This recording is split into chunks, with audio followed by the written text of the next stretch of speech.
the love of my life and who always never cease to surprise me. Thank you, honey. And to my children who have been giving me total hell this week. They've avoided me. They had not answered my calls. So yesterday, I said, I'm going to call T-Mobile and cut off all the phones.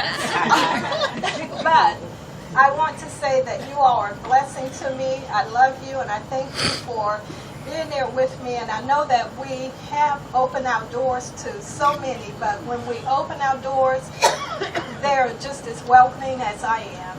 And it's not just with my family, it's the extended family. I don't call you friends, I call you my family. And I just give God thanks for each of you, because I'm not the blessing, you're a blessing to me.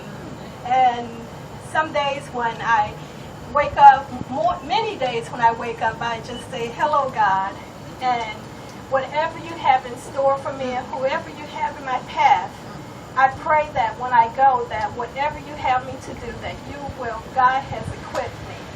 And I just want to say it's not just easy for me to love you, but it's just been so much love that I've received from each of you.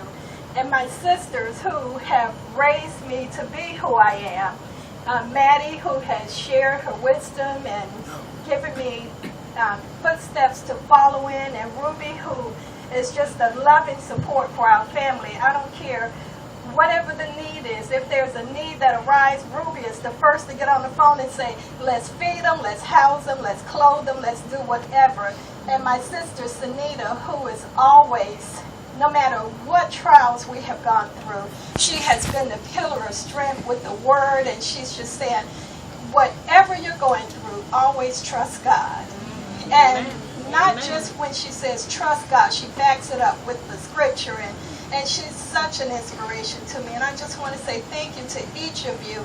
And for my big brother, Stanley, I can remember days when my mother and father, who were elder parents, my brother who saw the need to come by and pick up my younger brother and I, Charles, he's hiding over there somewhere, and we would go for a ride in his green Volkswagen.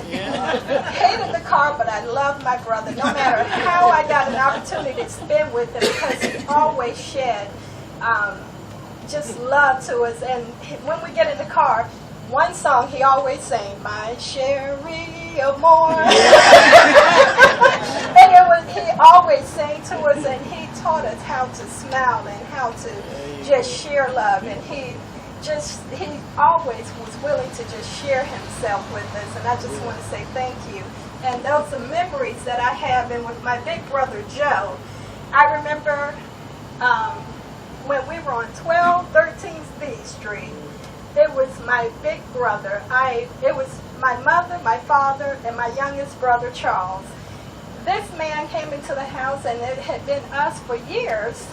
And my memory of my older sisters and brothers was none and void. And this man came into the house, and when he walked in, he brought in such joy and happiness to my parents. And when he left, when you were children, you weren't allowed to ask a lot of questions. So when he did leave to go and meet with some friends, I said, well, Mama, who was that man? She said, oh, that was your brother. But I want to say that he was a brother who my parents knew that in the time of need, you were always there for us, and you brought such joy when you came in. And to my youngest brother, Charlie, well, okay. Charles has been, I have taken many of his bumps, beatings. I have cried tears for him, because I think when my mother, by the time she had him, she's like, whatever. I had the assignment of taking care of him, and he was just my big teddy bear. I would put bows in his hair, and I'm surprised that he is the man that